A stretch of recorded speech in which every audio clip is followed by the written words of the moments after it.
My first question would be, I'd like to relate it to you. So I've seen your previous speeches before on YouTube. You're a specialist in comparative religion. So when you compare Islam and other religion like Hinduism, like quoting scriptures from Bhagavad Gita or something, don't you think there is a possibility to misinterpret it and provide misguidance to those who doesn't belong to that faith? What's your name, brother?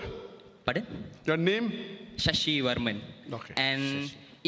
If it is proven that there is a misinterpretation in your speech, does that mean that you failed to carry out your duty as a Muslim professional?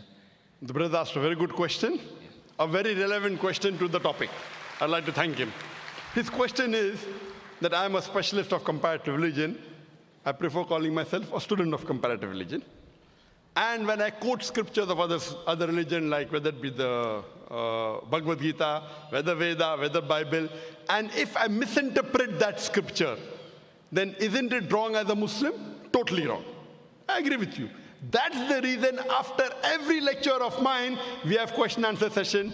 Most of the religious speaker, whether it be Hindu, whether it be Christian, whether it be Muslim, most of them, majority, more than 90%, after this speech, they have no question-answer session. Sheikh Didat was the first one who started, and now, mashallah, many of us, after every lecture, we have a question-answer session. Why?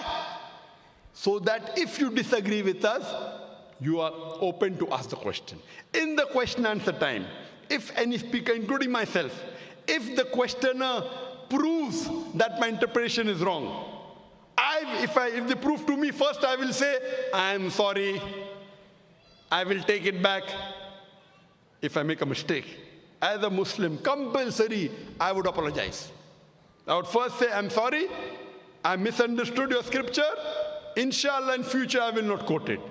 Never in my life of 25 years of dawah, more than has a single questioner, mashallah, I can make mistakes. I'm a human being. I'm not perfect.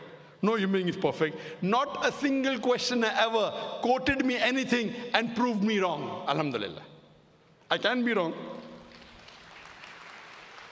I can be wrong. Therefore, we say, ask the question. If he poses a question to me, I will counter-quote him and give him the quotation from his scholars. I will quote. What does Swami Vivekananda say? I will quote. So it is intellectual. That is the reason what we say, let's come for a debate. Friendly debate, no problem.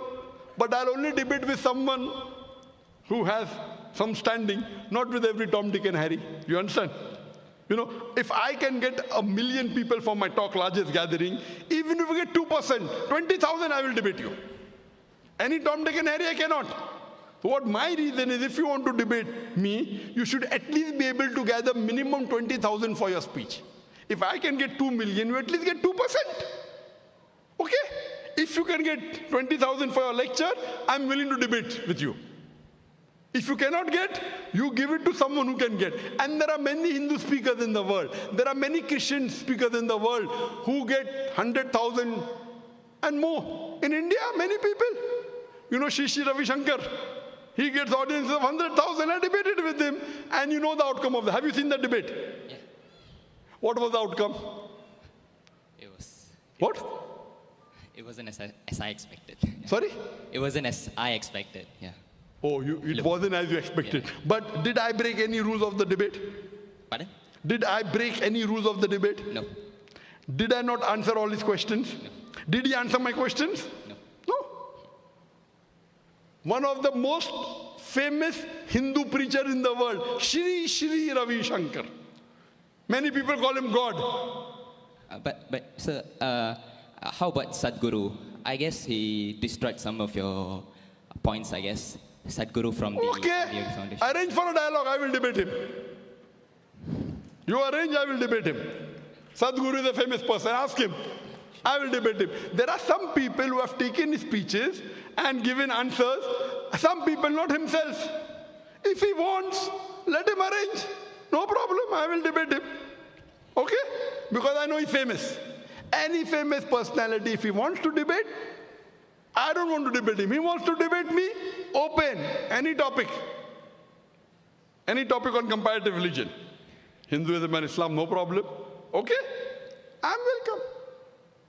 And if he points out anything in my speech which I said, which is out of context or which is not as per the Hindu scripture, I'll apologize. I will give him from where I got. All my research are not from non-Hindu scholars, from Hindu scholars. I give the reference. So most of the speakers say, yes, Zakir is right, but. Then the but comes. Many Hindus say, when you hear your speech, in 2 hours I've learned what I have not learned in 40 years of my life. Because in my speech I give references. Did Sri Sri Ravi Shankar give any reference in his speech? Even one reference he gave. Did he give a single reference, brother? No. In my speech, how many references were there? So who's more authentic, a person who gives a reference or a person who doesn't give a reference? He could have kept a chit. There's no objection. In a debate, you can have notes in front of you, right or wrong. I don't have notes. He can have notes. Ask if Sri Sri Ravi Shankar will have a second debate with me. Will he have? Even if you give him $1 million, he will not have. I guess he will. But if he doesn't debate you, I'm sure one day I will. Yeah. Most welcome. The day you can get 20,000 people for your audience, I will debate you. Cool. Now what you can do, question answer. Did I answer your question or not? Yeah, you did. Thank you. Very satisfactorily? Yes. I'm very happy. Thank you for accepting it. And may Allah guide you. And I'll pray for you that you come to the truth, brother. Thank you. Thank you very much. Yes, you're most welcome.